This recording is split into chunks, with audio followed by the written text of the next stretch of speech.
Bonsoir à toutes et à tous et bienvenue dans votre émission. Nous sommes ensemble, c'est en direct jusqu'à 19h, heure de Paris. Pour nous appeler, un numéro de téléphone, le 01 55 07 58 00 depuis la France et de partout ailleurs dans le monde, composez le 00 33 1 55 07 58 00. Vous pouvez également intervenir sur notre page Facebook, facebook.com/le grand débat.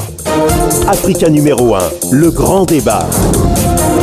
Dans le grand débat aujourd'hui, l'interminable crise politique en Guinée-Conakry. Depuis l'élection d'Alpha Condé en 2010, la Guinée-Conakry vit au rythme des tensions politiques récurrentes. À cette situation s'est ajoutée entre-temps la crise sanitaire due à l'épidémie de la fièvre hémorragique Ebola. Alors que s'achève le mandat du président Condé, manifestations et répressions sont redevenues l'ordinaire de la vie nationale et rien ne semble pouvoir infléchir le bras de fer et le dialogue de sourds entre le pouvoir et les mouvements de l'opposition. Au cœur de cette nouvelle montée des tensions, un calendrier électoral contesté par l'opposition qui soupçonne le pouvoir de sombres manœuvres à qui profite donc le bras de fer entre pouvoir et opposition et au-delà des arguments politiques officiels, quel est l'agenda caché des deux partis en conflit, s'il y en a un bien sûr. Réponse dans ce grand débat et l'émission est réalisée par Hélène Bizio. Le grand débat sur Africa numéro 1. Le grand débat. Retrouvez également le grand débat sur facebook.com/le grand débat. Quelques nouveaux amis qui nous ont rejoints. On va les citer.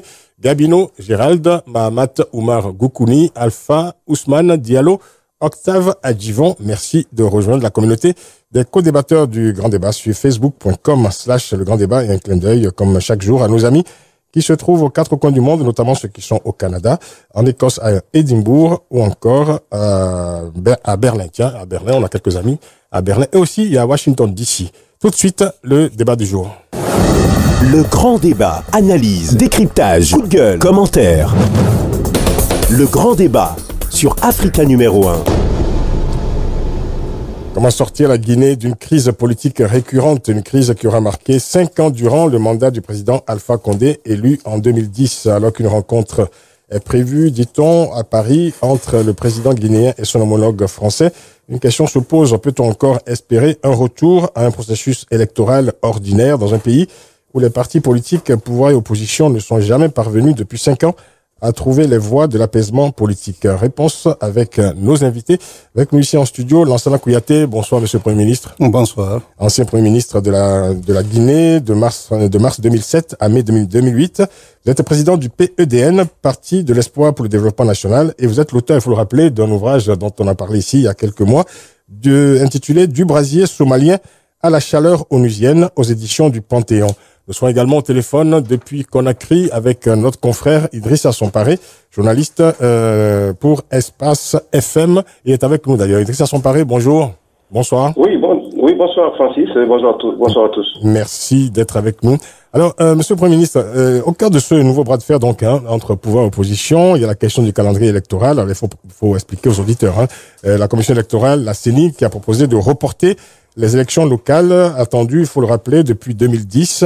Et donc, la CENI qui propose de reporter ces élections locales à 2016 après la présidentielle prévue, quant à elle, en octobre 2015. Alors, la CENI justifie son choix par la nécessité de garantir, dit-elle, l'ordre constitutionnel, ce que conteste l'opposition qui estime qu'avec ce calendrier, les délégations nommées par le pouvoir, c'est-à-dire les maires, notamment à la tête des communes, pourraient aider le pouvoir à la fraude. Alors, comment expliquer cette défiance à l'égard de cette commission électorale dont l'opposition est quand même partie prenante? Oui, monsieur Laloupo, vous avez raison. L'opposition est partie prenante et c'est ce que voudraient de toutes les façons les textes. Et soyez sûr que ça devait être composé d'abord de façon paritaire. Mais ça ne l'est pas. Dès lors que vous dites l'opposition 10, la majorité présidentielle 10, après la société, n'est-ce pas, l'administration. L'administration et la majorité présidentielle, c'est la même chose. Oui. Donc, le départ est déjà faussé par cette distorsion entre, n'est-ce pas, les deux côtés. Mais ce qu'on appelle la parité. Mais vous aviez accepté ce dispositif au départ. Oui, parce que c'était déjà codé, c'était là, avant même, j'avoue. Mais là n'est pas la question. La question, c'est pourquoi le président de la République, après que nous ayons mené tant de batailles pour limiter le mandat des militaires, la période de transition, Parce qu'il faut reconnaître que les forces vives ont été créées pour ça, pour que la période de transition ne dure pas et que tout soit fait pour aller à des élections apaisées et en finir avec la transition quand le nouveau président serait élu. C'est cela. Voilà, le décor est planté.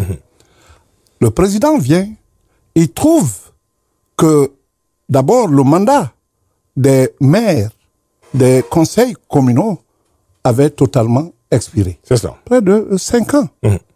Alors, qu'est-ce qu'il fallait faire, selon vous? Il fallait purement et simplement faire élire. Il fallait faire des élections. Il fallait faire des élections. Au lieu des élections, faire des élections communaux, les maires ont été nommés.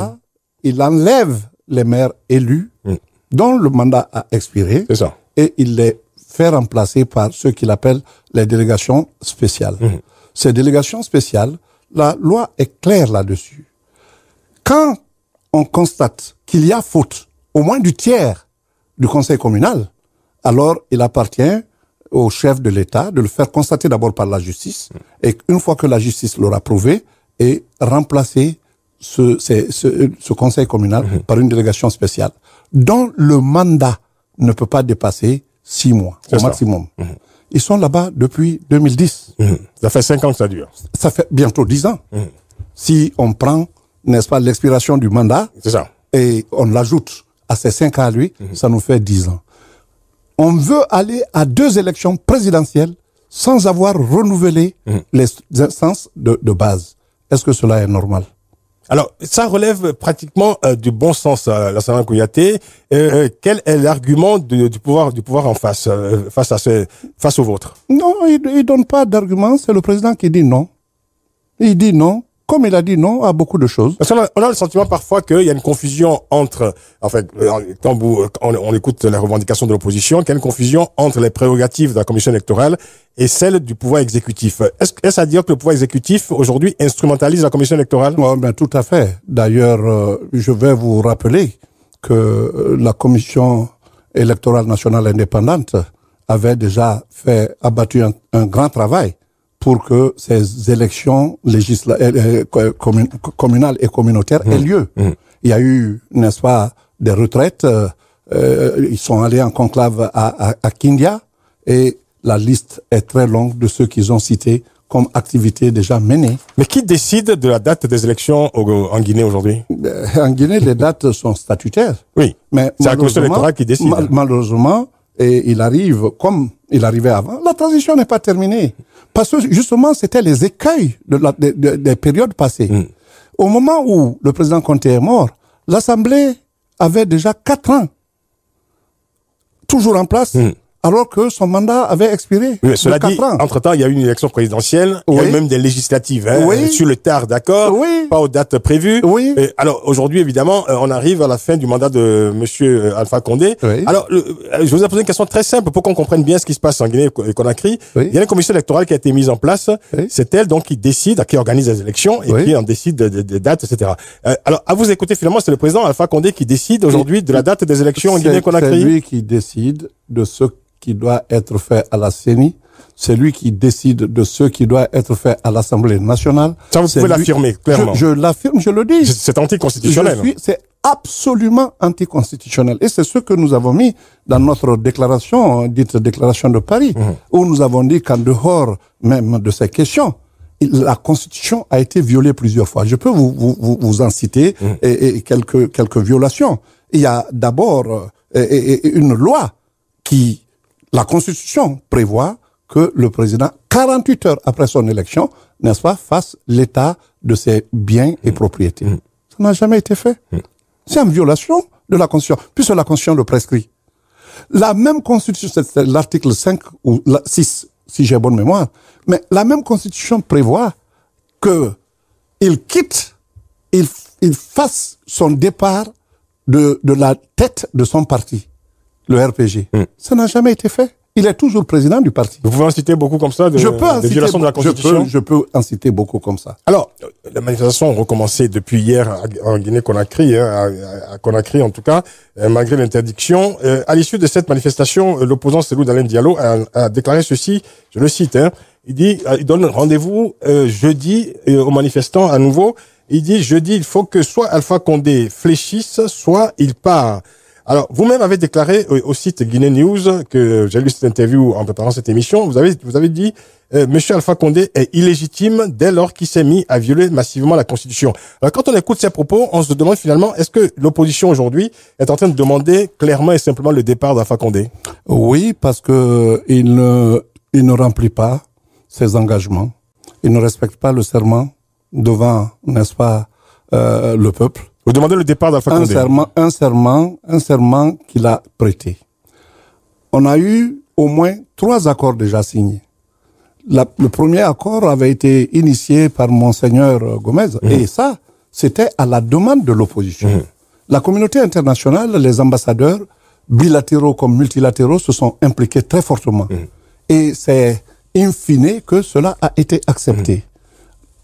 On l'a obtenu au forceps. Le Premier ministre s'était engagé, on a mené ces négociations et Monseigneur, avec une commission mise en place.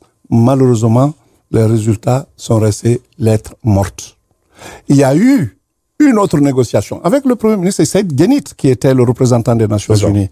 Les résultats sont restés lettres mortes. Ensuite, on est allé, c'était en juillet 2013. Et je me rappelle, j'étais loin, comme d'ailleurs d'autres. Nous avons tous rallié Conakry pour donner une chance à la paix, pour donner une chance, n'est-ce pas, à ce peuple qui a tant souffert. Mais nous sommes partis. Tout ce qui a été consigné a été oublié par le pouvoir.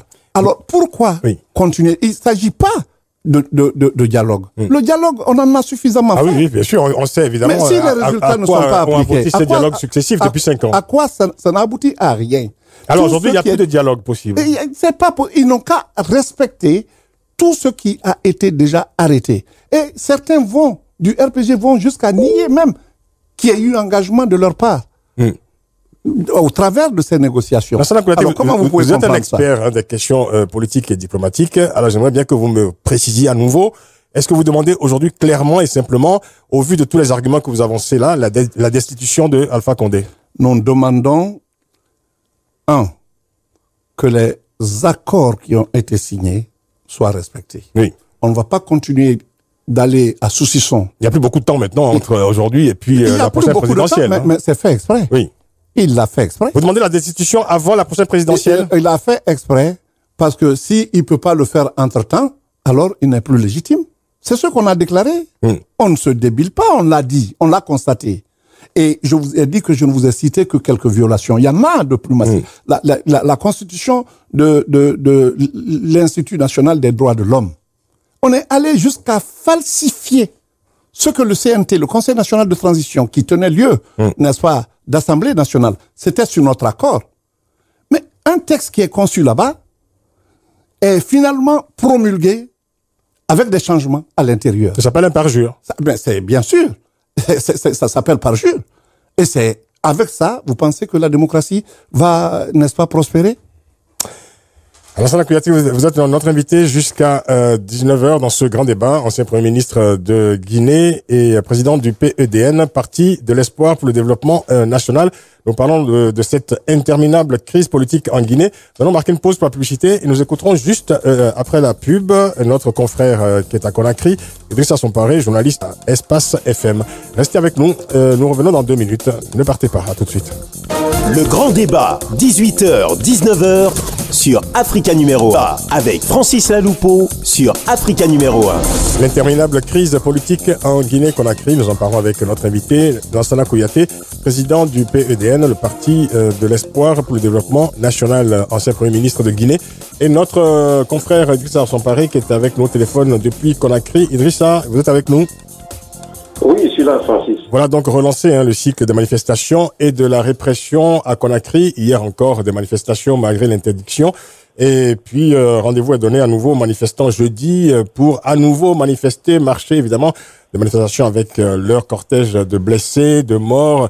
Alors, chaque camp s'accuse. Voilà, d'un côté, le pouvoir dit que les policiers chargés donc d'encadrer la manifestation, d'encadrer, je dis bien, ne disposent pas d'armes létales. L'opposition, évidemment, en face, accuse le pouvoir de réprimer, je veux dire, sans ménagement, c'est le moins qu'on puisse dire, ces manifestations. Quel regard vous portez-vous depuis Conakry vit s'emparer sur ces manifestations? Oui, Francis, je vais d'abord rappeler qu'ils étaient effectivement sur le terrain hier pour, en tout cas, assister au déroulement donc de cette manifestation. Évidemment, c'est surtout, donc c'est du déjà vu, puisque naturellement, comme tu l'as souligné, il y a toujours ces accusations et réquisitions par rapport à, en tout cas, au débordement. Mais ce qui est important à souligner, c'est que hier également, il y a eu encore manifestation et c'est toute la capitale qui a ressenti. C'est vrai que c'est sur l'axe, je vais dire Bambeto-Koza, l'axe donc de la route du Prince, qui a sérieusement, en tout cas, ressenti cette paralysie, puisque là, il n'y avait pratiquement pas donc de circulation, les boutiques étaient fermées, la population pratiquement, à part ceux qui sont sortis pour manifester, la plupart étaient tirés dans leur maison. Évidemment, on a suivi, on va dire ainsi, le président de l'UFDG, Cellou Dalein, qui était avec certains manifestants. C'est vrai que de part et d'autre, il y a quand même parfois des débordements de comportements qui amènent donc à réfléchir sur la mission, en tout cas sur la volonté de garder la paix, puisque et au niveau des forces de l'ordre et au niveau donc des manifestants, parfois il y a des débordements. Mais ce qui est surtout important à relever, c'est que c'est au niveau des forces de l'ordre qu'on n'arrive pas surtout à canaliser, puisque la réaction est souvent sur l'axe-là, d'ailleurs, on a du mal à accepter la présence même des forces de l'ordre, puisqu'il y a déjà un souvenir amer de différents causages. Et souvent, quand ils sont là, les jeunes qui sortent pour la manifestation réagissent sur le coup, ils ont une certaine réaction, je vais dire épidémique par rapport à leur présence. Hier encore, il y a eu quelques débordements, puisqu'il y a eu des échanges de cailloux et de pierres. Il y a eu également l'interposition. Il y avait donc une forte présence donc des forces de l'ordre au niveau de tous les carrefours.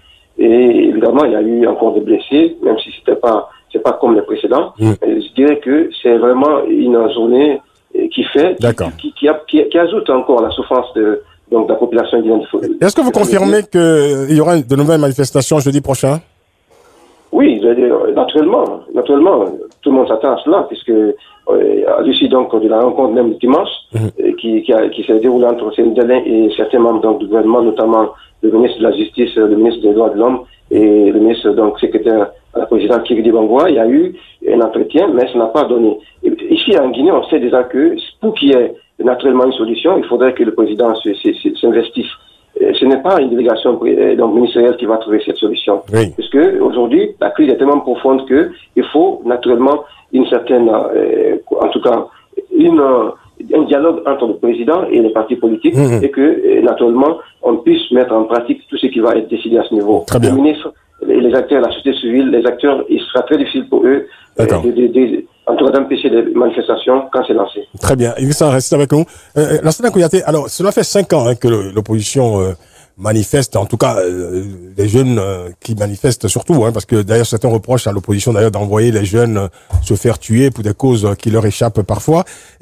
Alors ces manifestations depuis 5 ans ne sont jamais parvenues à apaiser le climat politique dans votre pays.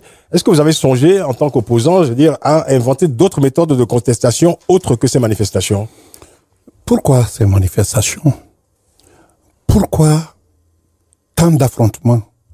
Pourquoi la pesanteur de cette angoisse sur la population?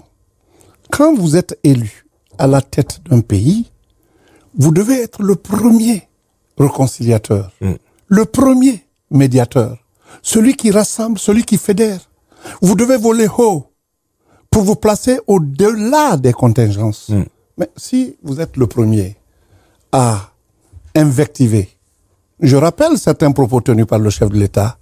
C'était à, je crois, Tombolia, quand il est allé une fois. Il dit qu'il vient inaugurer, c'était une portion de route. Il dit après, dans quelques jours, les chiens vont marcher là-dessus. Tout le monde savait à qui il s'adressait. Ce n'est pas le langage d'un chef d'État. Le président de la République, dont tout le monde a accepté l'élection, et j'étais un de ses partisans parce que j'ai lutté. Vous avez été un de ses partisans, vous l'avez même soutenu jusqu'au premier tour de la présidentielle quand même. Oui, après le premier tour. On était adversaires au premier tour. Oui, mais vous n'avez pas découvert cet homme comme ça du jour au lendemain quand même. Aucun de ceux qui l'ont soutenu ne l'a découvert comme ça. Je ne suis pas le seul déçu.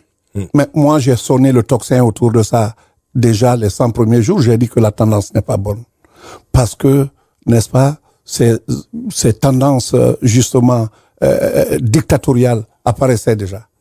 Et une fois qu'il a refusé le commerce libre, n'est-ce pas, d'un arrondissement, une sous-préfecture à la préfecture, ça s'appelle quoi? Lorsqu'il interdit à des populations de la capitale de vendre leur terrain à qui ils veulent, si ce n'est pas à l'État, ça s'appelle comment? Tout ça s'est révélé au moment de la présidentielle. Ou après la présidentielle. Après la présidentielle. Oui. Après la présidentielle, on n'est pas allé comme ça, n'est-ce pas, les yeux bandés après cet homme. Oui. Nous avons fait un programme commun de convergence. Moi, je savais qu'on n'avait pas peut-être les mêmes doctrines politiques, mais comme beaucoup. Mais nous sommes allés parce que on a conçu la matrice, n'est-ce pas, pas seulement d'une idéologie, parce que ça allait être difficile, mais au moins d'actions concrètes à mener pour tirer la Guinée, n'est-ce pas, de son sous-développement. Mais si il ne respecte absolument rien de tout cela, la Lupo, comment on va faire? Les accords signés ne sont pas respectés, il s'en fout, c'est pas son souci.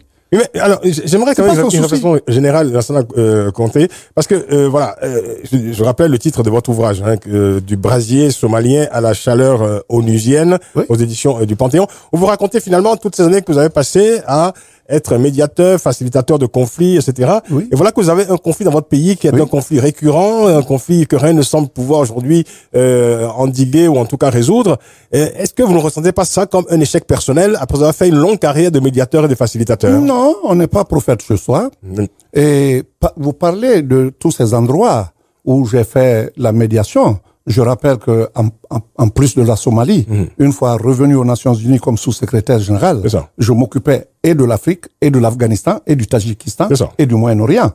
Ce sont des endroits compliqués, mais j'ai toujours tenu le langage de la vérité pour que ceux qui biaisent avec la démocratie cessent de biaiser avec la démocratie.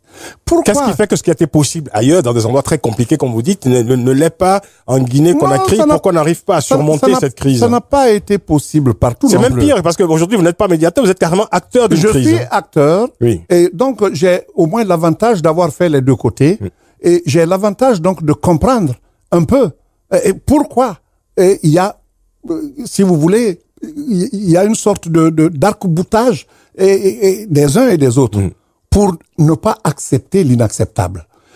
Comme je le dis, la Somalie, ça continue, par le même radicalisme. L'Afghanistan est à peine, n'est-ce pas, soigné. C'est les mêmes raisons. Alors, vous comprenez, c'est pas forcément qu'on a réussi à tous ces endroits. Mais pourquoi, bon Dieu, il n'y a pas de telle tension au Cap-Vert? Pourquoi il n'y en a pas au Botswana? Pourquoi il n'y en a pas à l'île Maurice? Pourquoi il n'y en a pas partout où les élections sont transparentes? Parce que les règles démocratiques sont respectées. Sont respectées. D'accord. Et je voudrais dire quelque chose de très important. Sur 100 conflits en Afrique, 80% des conflits en Afrique viennent des élections. Mais dans ces 80%, au moins 75% viennent des conflits, viennent de situations post-électorales. C'est ça. Parce que ce qu'on ne veut pas corriger au début, en amont, on le retrouve en aval. On reporte finalement la difficulté. On reporte la difficulté et ça va à l'exponentiel, jusqu'à l'explosion. L'interminable crise politique en Guinée-Conakry, c'est le thème de ce grand débat avec notre invité, Lansana Kouyaté, ancien Premier ministre de Guinée, et aussi Idrissa Sompare, qui est avec nos téléphones depuis Conakry, notre confrère, journaliste à Espace FM. On marque une nouvelle pause dans cette émission. Retour dans 2 petites minutes pour la suite de ce débat. Restez avec nous. De 18 Avec Lansana Kouyaté, ancien Premier ministre de Guinée, et Idrissa Somporé, notre confrère journaliste à Espace FM, qui est avec nous au téléphone depuis Conakry. Nous parlons de cette interminable crise politique en Guinée-Conakry. Alors, Lansana Kouyaté, le mois dernier, vous l'avez évoqué tout à l'heure rapidement, il y a une déclaration commune de l'opposition, depuis Paris d'ailleurs, l'opposition qui a affirmé que, je cite, le maintien au pouvoir d'Alpha Condé constituerait une grave menace pour la paix et l'unité de la Guinée et la stabilité de la sous-région. Fin de citation. Alors, est-ce que cela signifie que vous ne souhaitez même pas qu'Alpha Condé soit de nouveau candidat à la prochaine présidentielle? Parce que vous dites son maintien constituerait une grave menace pour la sous-région. Cela signifierait donc voilà, que s'il se présentait et qu'il était élu éventuellement, parce que tout candidat évidemment est potentiellement éligible, à vous lire, finalement, vous avez déjà évacué, je dirais, Alpha Condé du système politique guinéen. Un commun diviseur de la Guinée. Oui, c'est un diviseur, mais enfin, c'est un citoyen éligible. C'est un citoyen éligible, mais qui a été déjà élu, oui, et qui est à ce titre président jusqu'ici, qui devait veiller, comme son serment, n'est-ce pas, le stipule, oui, qui devait veiller au respect des lois.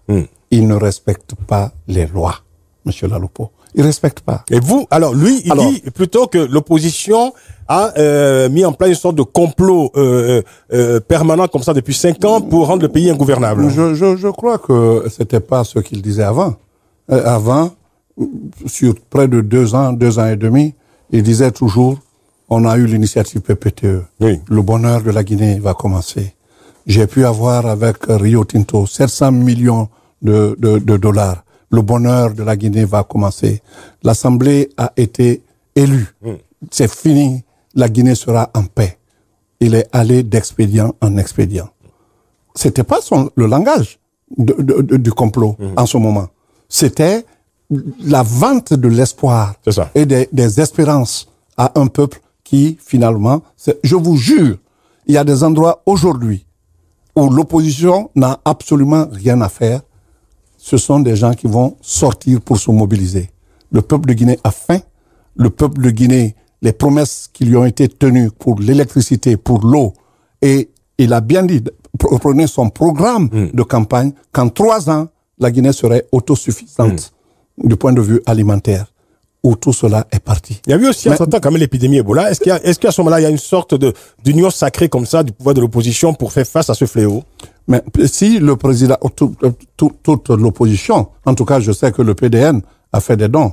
Non seulement on a fait des dons, mais on a procédé, grâce aux experts sanitaires qui se trouvent à notre sein, nous avons procédé, n'est-ce pas, à l'éducation des gens. Mais au moment où on le faisait, le président disait que Ebola c'était faux. Au moment où on faisait, le président de la République disait que c'est quelque chose qui est colporté par les ONG. Oui. Il a accusé de fond, n'est-ce pas, les ONG. Au moment où c'est arrivé en Sierra Leone et au Libéria, ces 2 présidents se sont occupés véritablement de leur cas. Je rappelle ce que le président Obama a dit. Il a dit qu'il avait de l'espoir en Sierra Leone et au Libéria, mais qu'en Guinée, que ça allait être difficile. C'était après la visite, n'est-ce pas, je crois, de la représentante permanente des États-Unis auprès des Nations Unies, qui est venue, qui a fait les 3 pays, et qui a fait un constat. Alpha Condé est l'alpha et l'oméga de tout. L'alpha et l'oméga de tout. Alors, revenons à ma question tout à l'heure, parce que dans cette déclaration commune que j'évoquais tout à l'heure, c'était donc au mois de mars dernier, l'opposition donc sous-entendait clairement que Alpha Condé donc pourrait se maintenir au pouvoir par, disons, par des voies illégales. Sur quoi se fonde précisément votre crainte de voir Alpha Condé se maintenir au pouvoir en dehors des procédures normales, c'est-à-dire à travers les urnes? D'abord, par les enseignements du passé, un passé récent. En 2013, il y a eu les élections législatives. Je ne veux pas parler de ce que j'ai constaté personnellement. Vous prendrez cela pour des propos d'opposants. Mais prenez le rapport de l'Union européenne, qui a été l'un des rapports les plus osés de l'Union européenne, parce que j'ai eu souvent à conduire des missions avec l'Union européenne, et y compris dans un pays tel que le vôtre, dont je salue d'ailleurs le courage du peuple, parce que vous le savez très bien, ce qui s'est passé. On a voulu modifier la Constitution, le peuple s'est levé comme un seul homme pour dire ne touche pas à ma Constitution. Là-bas, c'est le peuple directement qui a défendu la Constitution. Et ça n'a pas été possible. C'est vrai. Jusqu'à la fin, jusqu'aux élections, prendre de vitesse. Tous ceux qui... Les dates normalement fixées ont été modifiées à la dernière minute pour le second tour. Vous savez bien comment c'est arrivé. Parce que moi, j'étais là, au nom de la francophonie. Mais les Béninois, la société civile, tous ont dit, bon, on est vendredi, on dit que c'est dimanche. Alors que le décompte était faux, mais ils ont fait tout pour mettre les 4-4. C'était même une élection qu'on a faite à crédit. Parce que pratiquement, l'État a financé de façon très parcimonieuse, n'est-ce pas, ces élections. Je vous parle de ce que vous savez. Alors, chez nous, on parle d'abord des élections législatives. Ce que l'Union européenne a écrit, vous pouvez le relire encore si vous allez sur le site de l'Union européenne. Tout ce qui avait été envisagé et recommandé n'a pas été fait. C'est signé, écrit là-dedans. Les listes électorales n'ont jamais été élaguées. Un premier affichage a été fait où on a trouvé doublons, triplons, quadruplons, où des enfants à bas âge, enfin, qui n'ont pas atteint la majorité, étaient inscrits, où des morts étaient inscrits, etc., etc. Mais après ça, lorsque l'opposition a demandé que toutes ces erreurs remarquées par les citoyens eux-mêmes, n'est-ce pas, soient corrigées, une fois que c'est parti, la CENI a dit qu'il n'y avait plus le temps.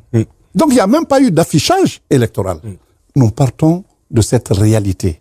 Et dans le contexte même de l'élection, on a vu l'injonction des ministres, ce qui est pénalement condamné, parce que c'est inscrit dans le code pénal.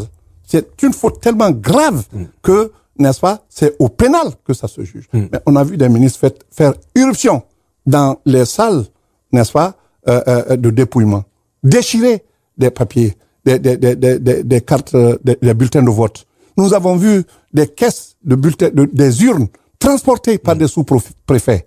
Au lieu d'aller faire le dépouillement ailleurs, ils sont allés faire ça à leur domicile.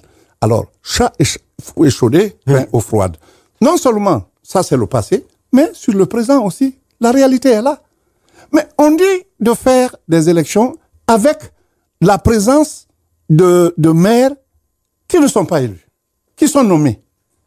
Alors, la présomption, si c'est une présomption, alors la présomption est irréfragable. On comprend bien que, voilà, au cœur de cette crise guinéenne, il y a d'abord et avant tout une crise de confiance initiale et qui perdure finalement, qui aura finalement marqué tout le mandat de Alpha Condé. C'est-à-dire que la confiance aujourd'hui n'est pas au rendez-vous, en tout cas entre l'opposition et le pouvoir. C'est peut-être la véritable question, c'est peut-être la cause, je dirais, initiale du mal guinéen. J'irai au-delà. La confiance s'acquiert. Il n'y a pas de confiance, il n'y a que des preuves de confiance. Il y a comme des preuves d'amour, d'ailleurs. Voilà. Très bien. Quand la preuve n'existe pas, il ne peut pas y avoir de confiance. Ne cherchons pas une confiance fictive, c'est pas de l'abstraction. Pourquoi on doit faire confiance à quelqu'un? Quand il donne sa parole, il respecte. Quand il s'est engagé à respecter les lois et qu'il le fasse, il est respecté. Donc, quand il fait tout ça, il n'y a pas de crise de confiance. Lansana Kouyaté, restez avec nous. On va demander à Idrissa Somparé de nous faire un commentaire après avoir entendu tout cela. Idrissa Somparé, alors, en écoutant le Premier ministre Lansana Kouyaté, est-ce que ces paroles, quel est l'écho que vous recevez de ces paroles là-bas depuis Conakry?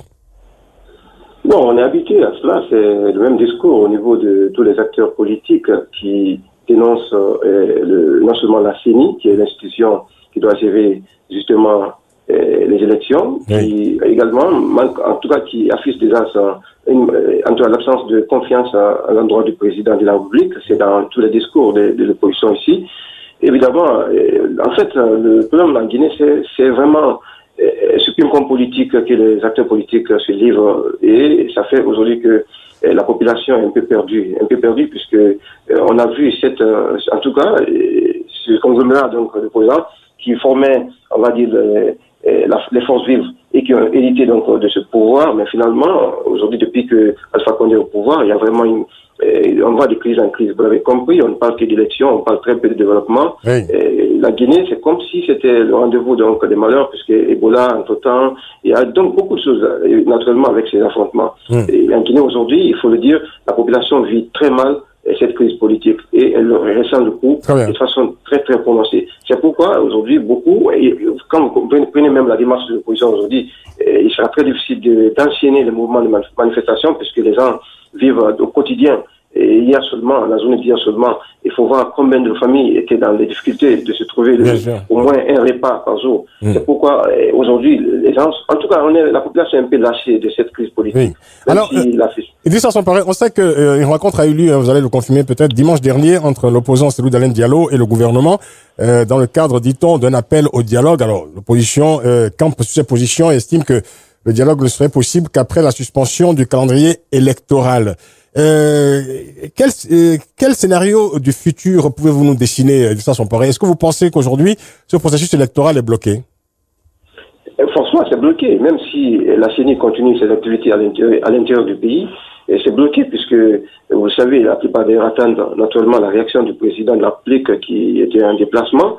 Donc, on estime que son retour va être très décisif, même si, en tout cas, beaucoup n'ont pas trop d'espoir, puisque ça a souvent été le cas. Et en tout cas, il va ramener tout cela au niveau du Premier ministre, un Premier ministre qui n'a pas tellement d'influence sur la scène politique aujourd'hui, qui n'a pas tellement d'influence également dans les décisions. Ça fait là encore un retard.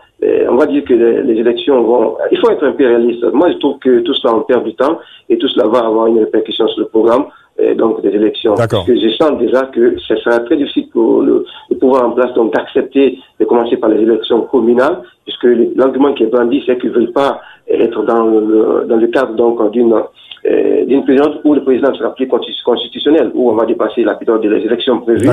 Et quand vous écoutez encore l'opposition dire qu'il demande même le départ du président, ça veut dire quelque part que au niveau du gouvernement, ça se comprend aussi qu'on évite de rentrer dans un scénario qui peut conforter l'opposition dans sa position. Très bien, Idrissa Sampaore. Lansana Kouyaté, c'est vrai que le président Alpha Condé n'est pas en Guinée actuellement. Il est en voyage à l'étranger, aux États-Unis. C'est ça? Non, il est arrivé en France. Et comme... Il est arrivé en France, ça y est. Il doit rencontrer demain, mercredi, le président François Hollande. Oui, à sa demande. Et parce que simplement, il devait continuer le week-end à Conakry. Oui. Mais comme lundi... Il était aux États-Unis aupalement, c'est ça? Oui, il était aux États-Unis auparavant. Mais très curieusement, chaque fois qu'il y a des crises comme ça, ça le trouve dehors. Il est à l'extérieur. Son avion est programmé et puis il file, je ne dirais pas à la guinéenne pour faire insulte à la guinéenne, mais comme on le dit à l'anglaise. Et je crois que c'est aussi, ça fait partie de ces tactiques. Et il est trop tacticien. Il est trop tacticien. Mais c'est un politique, C'est un politique, mais vous aussi. Non. Ah si, vous avez des stratégies aussi. Tout homme, même l'homme simple, a une stratégie dans la vie. C'est ça. Mais je veux dire que tout ce qui est trop exagéré et démesuré, et finalement, ça vous amène, n'est-ce pas, à récolter les effets plutôt pervers. Justement, alors, il faut qu'il cesse d'être tacticien et qu'il fasse... Les anglo-saxons disent responsibility, ability to respond. Quand il y a un problème, il faut y faire face. Rétablir la confiance est facile. C'est justement faire l'inverse de ce qu'il est en train de faire là aujourd'hui. Alors, la politique, c'est aussi anticiper, Lansana Kouyaté. Est-ce que... Y compris anticiper les marches et quitter? Non, je veux dire, est-ce que dans vos hypothèses, en tant qu'opposant, vous intégrez notamment un deuxième mandat d'Alpha Condé? Je ne le souhaite pas. Pour la Guinée, je ne le souhaite pas pour l'Afrique de l'Ouest. Pourquoi je parle de l'Afrique de l'Ouest? Parce que vous avez fait mention de ça tout de suite. Je voudrais dire que l'un des documents les plus importants, salué même par les pays occidentaux, au niveau de la CEDEAO, a été, n'est-ce pas, le protocole sur la bonne gouvernance et la démocratie. J'étais secrétaire exécutif. Et pour la première fois, j'ai entendu des expressions venant de hauts experts de l'extérieur disant que c'est à peu près un instrument convergent de constitution. C'est ça. Et d'ailleurs, certains experts sont venus de votre pays, sur mon choix. Et dans ce protocole, les dates des élections sont mentionnées. Lisez le protocole, vous pouvez aller sur le site de la CEDEAO, vous allez le lire, et il est demandé, et les chefs d'État ont signé, que toutes les élections se fassent à temps, au moment prescrit par la Constitution. C'est dit là-dedans. Or, on a ratifié. Et vous savez qu'en matière, n'est-ce pas, de ratification, et de promulgation. Quand c'est fait, alors la loi, n'est-ce pas, ce qui est ratifié, que ce soit charte ou protocole, s'impose même sur la Constitution. Et c'est le premium qu'on donne, n'est-ce pas, à ce qui a été conçu collectivement. C'est pourquoi je dis que même ces textes de la CEDEAO sont en train d'être aujourd'hui foulés aux pieds par le professeur Alpha Condé. Merci, Lansana Kouyaté. On va marquer une dernière pause dans cette émission pour la publicité. On revient après et on écoutera quelques auditeurs quand même qui vont pouvoir s'adresser à vous. Lansana Kouyaté, Idrissa Somparé qui est à Conakry. Restez avec nous, on vous garde jusqu'à la fin de l'émission. À tout de suite. Le grand débat jusqu'à 19h sur Africa numéro 1. Sur Africa numéro 1. L'interminable crise politique en Guinée-Conakry, nous en parlons avec Lansana Kouyaté, ancien Premier ministre de Guinée, président du Parti de l'Espoir pour le Développement National, et notre confrère Idrissa Somparé qui est avec nous à Conakry au téléphone. Idrissa Somparé, journaliste pour Espace FM à Conakry. Et nos auditeurs, on écoute tout de suite Ibrahima. Ibrahima, bonsoir. Bonsoir. Nous vous écoutons. Je suis un Guinéen résident à Paris depuis 2005. Oui. Je voulais m'adresser au Premier ministre pour juste 2 mots. Lui demander, au nom de l'opposition, que les 2 côtés, l'opposition et la mouvance gouvernementale, s'entendent à ce que qu'ils aillent aux élections, qu'ils fassent comprendre leurs partisans de faire la solution dans les urnes, parce qu'aujourd'hui on est dans une situation de parole des sourds. Ils vont pas changer leur position, le gouvernement ne va pas changer sa position, et c'est la population qui va en pâtir, et c'est à chaque confrontation entre les militaires et les civils, il va y avoir des morts, c'est la population, on a toujours connu ça. Alors, on a vu la situation pareille au Sénégal, on a vu la situation pareille au Nigeria tout récemment. C'est possible de terrasser le président dans les urnes. Alors, mobilisez vos partisans à ce que la solution se fasse dans les urnes. Et ça, c'est une solution qui peut vraiment nous permettre d'arrêter vraiment toute cette souffrance pour la population. Si vous pouvez mobiliser vos partisans à ce que les élections se fassent dans de bonnes conditions et que, vous faites la solution dans les urnes, on verra bien s'il perd dans les urnes, s'il va accepter de quitter ou pas. Il faut vraiment que vous mobilisez, vous faites une autre stratégie qui est de sortir dans les rues, parce que ça ne sert à rien de tuer, de blesser des gens, et vous n'allez pas changer votre position, le gouvernement ne va pas changer sa position, ça c'est clair. Merci. Alors faites autre solution, merci. Merci beaucoup Ibrahima. Alors Lansana Kouyaté, c'est l'impasse? Non, c'est pas l'impasse. Comment sortir de ce blocage permanent depuis 5 ans, ce dialogue de sourds permanent qui caractérise cette crise guinéenne? Ceux qui sont tués, ceux qui sont blessés, c'est fort regrettable. Et je rappelle qu'au moment même où les chefs des partis politiques d'opposition marchaient avec les populations, il n'y a pas ce qu'on n'a pas subi. Nous étions tous dans une voiture quand on a tiré à balles réelles sur la voiture. Ça allait être un jour de drame, parce que les 3 leaders en tout cas, l'UFDG, l'UFR et le PDN étaient dans la même voiture. On a tiré à balles réelles. Le quartier était enfumé entièrement. Et Dieu seul sait combien de blessés il y a eu ce jour-là parmi les journalistes. Je veux dire que ce que M. Ibrahim a dit, oui, c'est bien de dire, n'est-ce pas, que ces marches entraînent des blessés et des morts. Mais il n'y avait pas de morts avant, sans ces marches-là. C'est justement parce que la Guinée s'est installée dans l'insécurité, tout le monde en parle. Madame Boiro a été tuée. Où nous en sommes avec les enquêtes? Alors, chacun campe sur sa position aujourd'hui. Chaque fois, ce sont des morts. Idrissa Somparé nous dit le processus électoral est bloqué. Oui. Les manifestations vont continuer. Le gouvernement, manifestement, n'a pas du tout envie de changer, je veux dire, son fusil d'épaule. Oui. On est vraiment dans une véritable impasse. Bon. Que va-t-il se passer? Comment débloquer la situation? Est-ce que vous avez bon espoir que cette situation soit débloquée avant la fin du mandat de Alpha Condé? Je voudrais répondre à Ibrahima pour dire que si la Guinée était le Sénégal, et si l'organisation des élections en Guinée pouvait se faire comme au Sénégal, parce qu'il y a eu un facteur très important au Sénégal, qu'on a essayé en Guinée, mais qu'on a arrêté pile.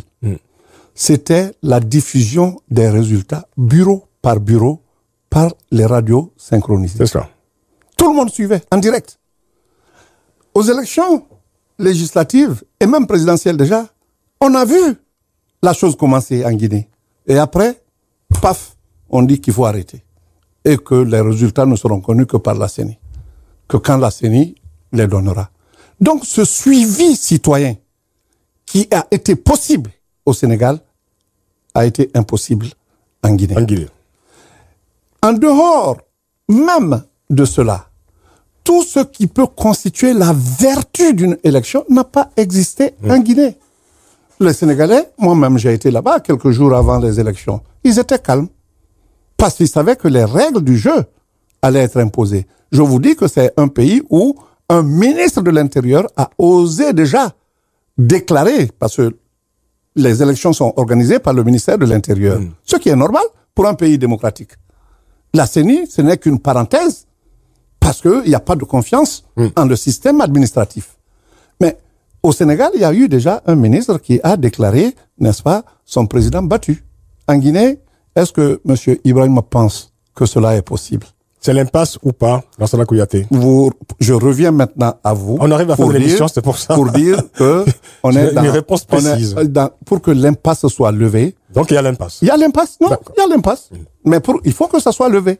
Soit que le professeur Alpha revienne à la raison pour entendre raison, essayer, n'est-ce pas, de corriger ce qui n'a pas été tout ce temps, ou qu'il dégage. Qu'il dégage. C'est très clair. On va donner 30 secondes à Idrissa Somporé pour qu'il nous fasse un dernier commentaire. C'est donc l'impasse, nous dit Lansana Kouyaté. Kouyaté, il dit, voilà, Alpha Condé revient à la raison ou il dégage. Idrissa Somporé. Oui, ben, naturellement, ils attendent encore la communauté internationale pour trouver la solution, comme ça a souvent été le cas, puisque cette démocratie guinéenne était toujours sous perfusion. Il faudrait donc trouver peut-être la solution sur le plan international pour faire bouger les lignes, puisque naturellement, ça sera très difficile pour les uns et les autres de quitter. Il y a vraiment, c'est plus profond que la question donc de décalage de calendrier électoral. C'est une crise profonde. Il y a même la crise d'ego également qui existe dans cette crise guinéenne. La politique, en tout cas, fait des situations difficiles pour les Guinéens. Très bien. Merci, Idrissa Somporé. Merci beaucoup. Bonne fin de journée à Conakry. Crise profonde, dit Idrissa Somporé. C'est vrai que on a l'impression que l'affaire du calendrier électoral n'est que l'arbre qui cache la forêt, d'abord de rancœur, de querelles personnelles et de cette profonde crise de confiance dont nous parlons, enfin constant en tout cas dans votre propos depuis le début de cette émission. Non, je vous jure que je parle avec véhémence, mais ça ne peut pas se réduire à une question d'ego. L'égotisme est ce qui perd les hommes. C'est commun d'ailleurs à tous les hommes, si vous voulez. Mais ici, il s'agit de l'avenir d'un peuple.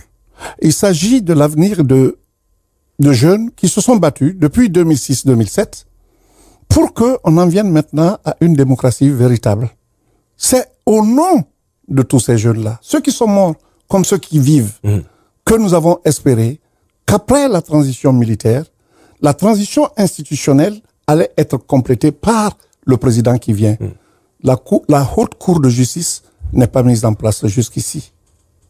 C'est l'une des institutions les plus fortes, n'est-ce pas, dans un pays. Parce que c'est elle qui peut mettre en accusation, comme genre d'impeachment, le président de la République. Ce n'est pas mis en place. Il y a beaucoup d'institutions comme ça qui sont là en train de flotter. Donc la démocratie en Guinée reste encore c'est parce que on est encore dans la transition et si vous voulez, c'est le masque de la démocratie que porte le visage de la dictature. Une transition ratée finalement au bout du compte. Ratée, totalement ratée. Merci beaucoup Lansana Kouyaté, merci d'être venu. Je rappelle le titre de votre ouvrage, du brasier somalien à la chaleur onusienne, aux éditions du Panthéon. Vous allez rentrer bientôt en Guinée? Oui, je vais rentrer. Je sais que tout le monde se pose cette question. Vos troupes sont mobilisées, si je puis dire? Les troupes sont mobilisées à 100%. Mais je crois qu'il y a un qui m'a appelé hier, il était d'ailleurs du RPG. Il m'a dit, mais pourquoi vous rentrez pas? J'ai dit, mais votre président est resté dans le coma. Il faisait parfois 3 ans sans y foutre pied. Vous êtes un opposant, effectivement. Qu'on me donne au moins cette liberté. Et tout reste à construire. Encore que je travaille ici, au nom du parti. Voilà. Parce que les fédérations sont installées partout maintenant en Europe, grâce aux efforts que je fournis. Merci Lansana Kouyaté d'être venu, ancien Premier ministre de Guinée, président du Parti de l'Espoir pour le développement national. Merci à Idrissa Somporé, notre confrère, journaliste pour Espace FM à Conakry. Il est avec nous au téléphone depuis Conakry, justement. Merci à toute l'équipe du Grand Débat. Chargé de production, Stéphanie Hartmann. Réalisation, Hélène Bizio. Rendez-vous demain pour une nouvelle édition.